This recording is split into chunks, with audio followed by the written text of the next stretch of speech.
I'm sure he has already so many toys, but maybe what's his favorite toy? Let's play drums. You want to have drums? What you will have for a birthday? E.T. Tonight, Obama fighting back, the former president calling out President Trump in a way that we have not seen before, slamming what he calls the, quote, bizarre and, quote, ridiculous allegations Trump made against him in the Oval Office just hours. Barron Trump collapsed live on national television seconds after Barack Obama publicly named him as the hidden digital shield in encrypted communications tied to hostile foreign governments. No warnings, no prep, no context. Just one sentence from the former president dropped like a warhead, and the youngest son of Donald Trump sat frozen in the audience, face drained of color before sliding out of frame as cameras caught the confusion.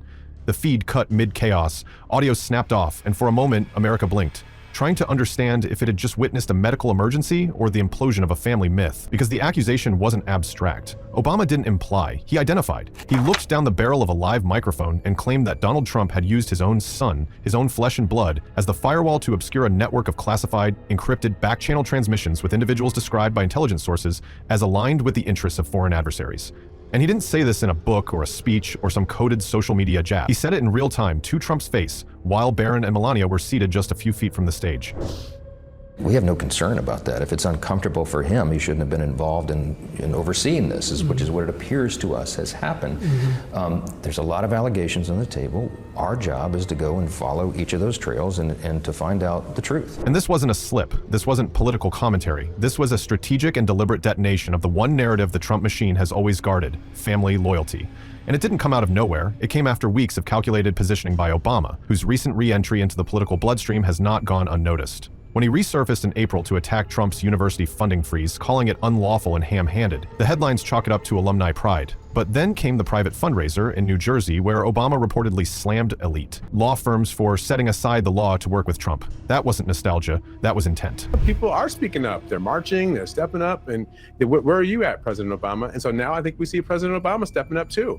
And so he's stepping up and saying something to the American public. He refuses to sit back and allow Donald Trump to accuse him of leading a coup. And remember, it wasn't just what he said, Trump said in the Oval Office, President Trump said. He also released a video on his social media network showing Barack Obama being arrested in the Oval Office and carried out handcuffed. It was an AI-generated video, right?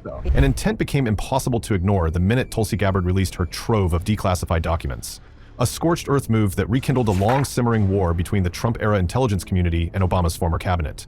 Inside those documents were accusations that Obama's own team had, in Gabbard's words, manufactured intelligence to justify the Russia investigation. That was all it took to send Obama's name trending across every platform. But according to insiders close to the former president, it wasn't the accusation that enraged him, it was the timing. Because just 48 hours before Obama dropped the digital shield line, Pam Bondi's Department of Justice had quietly announced a new internal strike force. Its target? The Obama administration's national security team. Potential criminal charges over what MAGA lawmakers are calling treasonous manipulation during the Russia probe. Whether the evidence amounts to anything is beside the point. The operation has already been weaponized for headlines.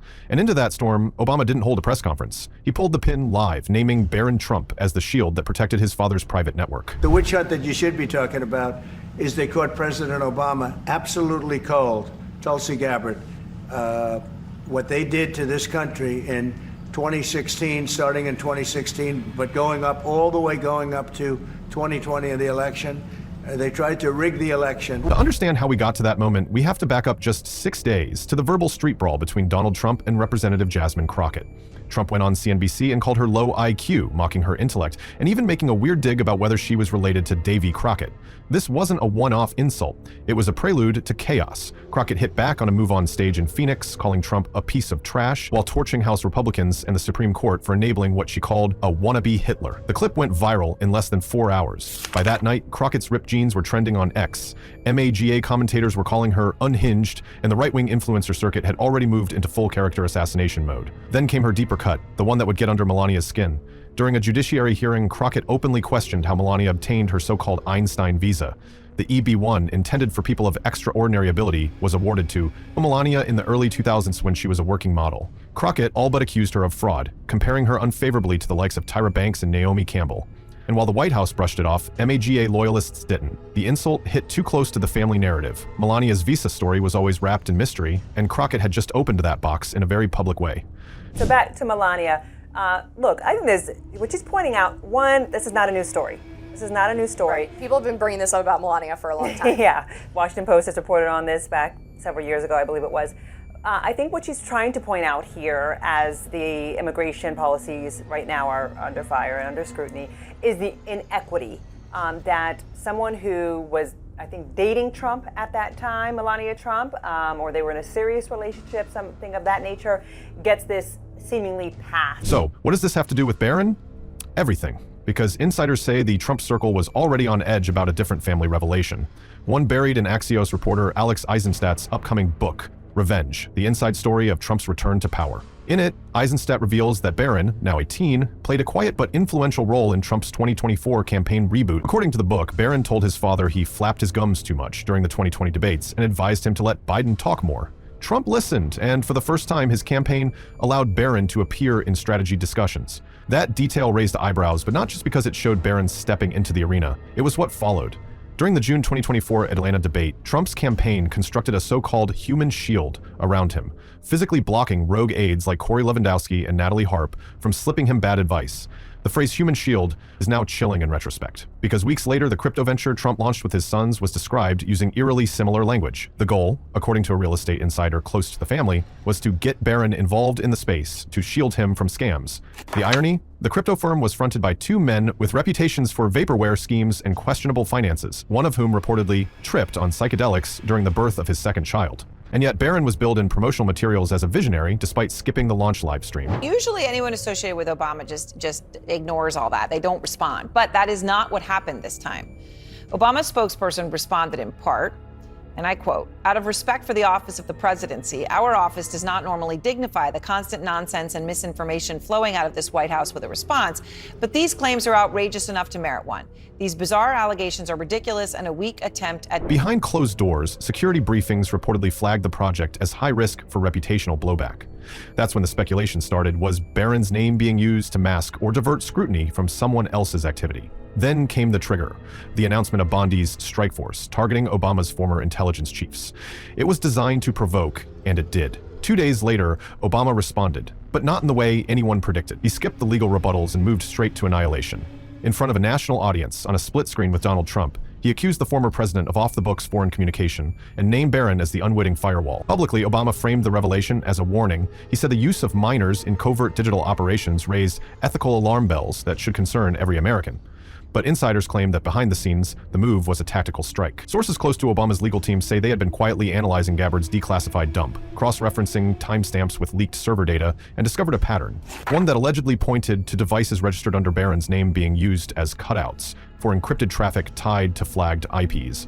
The files haven't been authenticated, the NSA won't comment, but what we do know is this. The moment Obama said, "digital shield," the network feed lingered just long enough to show Barron freeze. No reaction, just stillness. The crowd didn't cheer. It didn't gasp. It went silent.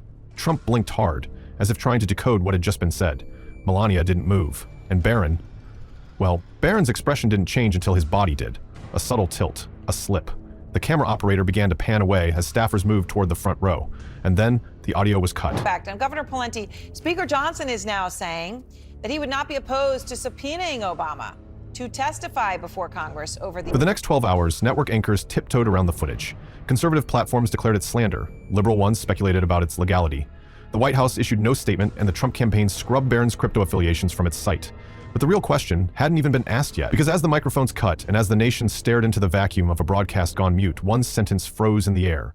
What exactly had Barack Obama just revealed about the youngest Trump? Within hours, the story turned nuclear. Before networks had even decided whether to replay the footage, Trump's legal team had already issued cease and desist threats to several broadcasters. Behind closed doors, the word came down from Mar-a-Lago like a warning shot. No one was to air or discuss any visual of Barron's condition. Staffers were instructed to describe him as stable and resting, despite the fact that no independent medical team had been seen entering the facility. Online, the void only fed the fire. Claims circulated that a sealed intelligence file already existed inside the Department of Justice, linking Obama's statement to classified findings. The language in those leaks wasn't casual. It suggested Obama may not have been guessing. He may have been reading from a playbook he already knew the ending to. But it only seems like it's for people who have gone against him in the past. It doesn't it doesn't correlate with other people who have supported him, it's people who've gone against him. So why would that not be considered kind of discrimination towards those? No, I would reject that. And that's what's now fueling whispers in Washington. Was Obama speaking as a private citizen or as a former president with legacy access to ongoing investigations? Did he detonate that phrase, digital shield, to bait the Justice Department's own strike force into releasing the very evidence they've been pressured to bury? The same task force, announced by Attorney General Pam Bondi just 3 days earlier, was originally formed to target Obama's circle for alleged misconduct during the Russia probe. Now, that strike force is being forced to pivot because the nation's attention is fixed squarely on the Trump family, not on his predecessors. That pivot has been brutal. Just last week, Senators Lindsey Graham and John Cornyn were out front, calling for sweeping inquiries into the Obama administration, claiming abuse of national security intelligence. But since Obama's on-air accusation, neither senator has repeated the word treason. Instead, they've both issued vague remarks about national stability and privacy for families under public stress. Translation, the Trump family narrative just exploded in their hands. For a political brand built on dynasty, strength, and unshakable inner loyalty, the image of a teenage son collapsing under the weight of an international allegation hit like an earthquake. It wasn't just a human moment, it was a myth-breaking one. Morning, Michael. It's great to see you. Thanks for having me on the program. This is another promise made and kept by President Trump. He told the American people on the campaign trail that he was going to make our federal government more efficient. Right-wing media rushed to the front lines, but not with unity. Some commentators accused Obama of staging a revenge spectacle, a deliberate humiliation scripted to shatter the illusion of control. Others speculated it was a distraction tactic, drawing heat away from the Epstein case, the crypto investigation, or the alleged censorship of Harvard over anti-Semitism claims. And yet, inside Democratic circles, there were different murmurs. A few top donors reportedly told staffers that Obama's outburst felt personal, not strategic, personal. And given the week's events, that interpretation might hold. Just days before the collapse, Harvard had become ground zero in the Trump administration's war on elite institutions. After the university refused to alter its admissions and hiring practices, Trump froze over $2 billion in federal funding, sparking outrage across higher education and bringing Obama, a Harvard Law alum, back into the conversation. Obama didn't just comment, he condemned the move as unlawful and ham-handed, and pointedly praised Harvard for refusing to compromise intellectual independence. The implication was clear. Trump had crossed a line. So when Obama took the stage and spoke of loyalty being weaponized, some saw the ghost of that funding freeze lingering in the background. Don't do that. I mean, look, they all have their smartphones, and they're texting with their friends. They're doing all the stuff that teenagers are doing. Oh, boy. Yeah. Michelle and I try to emphasize to them that they don't want to be on TMZ. Yeah. And then, of course, there's the history. We've seen this tension before. Years ago, Trump openly questioned how Obama got into Harvard, suggesting he was a terrible student who didn't deserve his Ivy League success. Let him show his records, Trump demanded at the time, mocking Obama's intellect, challenging his credibility, and even hinting at something darker with the whole birther fixation. That line of attack followed Obama for years. Now, Obama's counterpunch wasn't about grades, it was about legacy, and which children inherit power in the digital age. Trump questioned Obama's academic rise. Obama just accused Trump of hiding behind his son's tech footprint. Where Donald's experience could be invaluable, and that's closing Guantanamo. Because Trump knows a thing or two about running waterfront properties into the ground.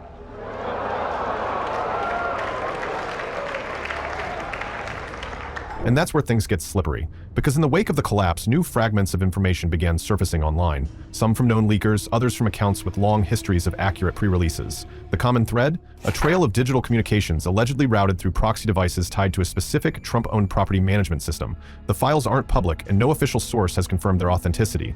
But according to 3 independent cybersecurity analysts contacted by international outlets, the metadata described in these leaks points to a network architecture consistent with a commercial-grade relay system, not the kind of tech a teenager stumbles into by accident. That detail matters, because if true, it means the device profile attributed to Barron wasn't just used, it was integrated, structured, masked through layers of physical proximity and ownership firewall, what intelligence experts call nested redundancy. In simpler terms, someone made sure the trail would lead back to a known name, one protected by youth and family narrative. And if that name happened to be Barron Trump, the digital shield metaphor isn't poetic, it's tactical. I have to say, though, those weren't that mean. I mean, I've got to tell you, you should see what the Senate says about me all the time. I mean, that was some piker. The reaction inside Trump's orbit has been chaos. According to one former campaign advisor, the mood at Mar-a-Lago shifted from fury to fear within hours of the broadcast. Melania reportedly left the compound briefly that evening, returning before dawn. Security was tightened around the West Palm property, and press access was slashed across all internal departments. The usual chatter about rallies and endorsements evaporated.